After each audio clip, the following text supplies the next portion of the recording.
നമസ്കാരം. റാഫ്റ്റോ ക്രിക്കറ്റിലേക്ക് അവർക്കും സ്വാഗതം. T20 വേൾഡ് കപ്പിനുള്ള ഇന്ത്യയുടെ 15-അംഗ സ്ക്വാഡ് കഴിഞ്ഞ ദിവസം BCCI പ്രഖ്യാപിച്ചിരുന്നല്ലോ. അതിനുശേഷം ഇന്നിപ്പോൾ പ്രസ് കോൺഫറൻസ് ഉണ്ടായിരുന്നു. സെലക്ഷൻ കമ്മിറ്റി ചെയർമാൻ അജിത് അഗാർക്കറും ഇന്ത്യൻ ടീമിന്റെ ക്യാപ്റ്റൻ രോഹിത് ശർമ്മയുമാണ് മാധ്യമപ്രവർത്തകരെ കണ്ട് സെലക്ഷനിലെ ഓരോ കാര്യങ്ങളും വിശദീകരിച്ചത്.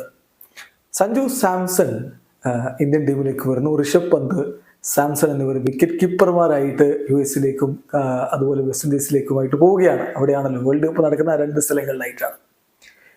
അതേസമയം KL രാഹുലിനെ ഒഴിവാക്കി. എന്തുകൊണ്ട് KL രാഹുലിനെ ഒഴിവാക്കിക്കൊണ്ട് സഞ്ജുവിനെ ടീമിലേക്ക് എടുത്തു, അല്ലെങ്കിൽ സഞ്ജുവിനെയും പന്തിനെയും വിക്കറ്റ് കീപ്പർമാരായിട്ട് തിരഞ്ഞെടുത്ത് വിട്ടു?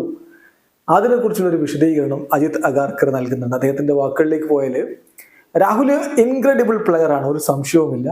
അദ്ദേഹം ഇപ്പോൾ ടോപ്പ് ഓർഡറിലാണ് ബാറ്റ് ചെയ്തുകൊണ്ടിരിക്കുന്നത്. IPL-ലും അങ്ങനെ തന്നെയാണ്. അതുകൊണ്ട് തന്നെ നമ്മളൊരു മിഡിൽ ഓർഡർ വിക്കറ്റ് കീപ്പർ ബാറ്ററെയാണ് നോക്കിയിരുന്നത്. അപ്പോൾ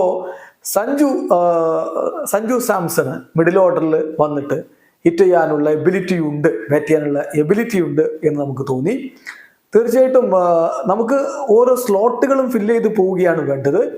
അതുകൊണ്ടാണ് പന്തിനെയും സഞ്ജു സാംസണിനെയും വിക്കറ്റ് കീപ്പർമാരായിട്ട് എടുക്കാൻ തീരുമാനിച്ചത് എന്നാണ് ഇപ്പോൾ അജിത് അഗാർക്കറുടെ വിശദീകരണം. ചുരുക്കത്തിൽ നമുക്കറിയാം, ടോപ്പ് ഓർഡറിൽ തന്നെയാണ് IPL-ൽ സഞ്ജു സാംസൺ രാജസ്ഥാൻ റോയൽസിനായിട്ട് ബാറ്റ് ചെയ്യുന്നത്. അദ്ദേഹം നമ്പർ 3 ആണ്. പക്ഷെ സഞ്ജുവിന് ലോവർ ഓർഡറിൽ വന്നാലും അല്ലെങ്കിൽ മിഡിൽ ഓർഡറിൽ വന്നാലും ഹിറ്റ് ചെയ്യാനുള്ള കപ്പാസിറ്റി ഉണ്ട് എന്നുള്ളത് മനസ്സിലാക്കി. അതുകൊണ്ടാണ് KL രാഹുലിനെ മാറ്റി, രാഹുൽ ഇപ്പം ടോപ്പ് ഓർഡറിലാണ് ബാറ്റ് ചെയ്തുകൊണ്ടിരിക്കുന്നത്, അദ്ദേഹത്തെ മാറ്റി സഞ്ജുവിനെയും പന്തിനെയും T20 വേൾഡ് കപ്പിന് വിടാൻ തീരുമാനിച്ചത് എന്ന് വിശദീകരിക്കുന്നു. വീഡിയോ അവസാനിക്കുന്നു. ക്രിക്കറ്റ് ലോകത്തെ കൂടുതൽ വിശേഷങ്ങളുമായി റാഫ്റ്റോ.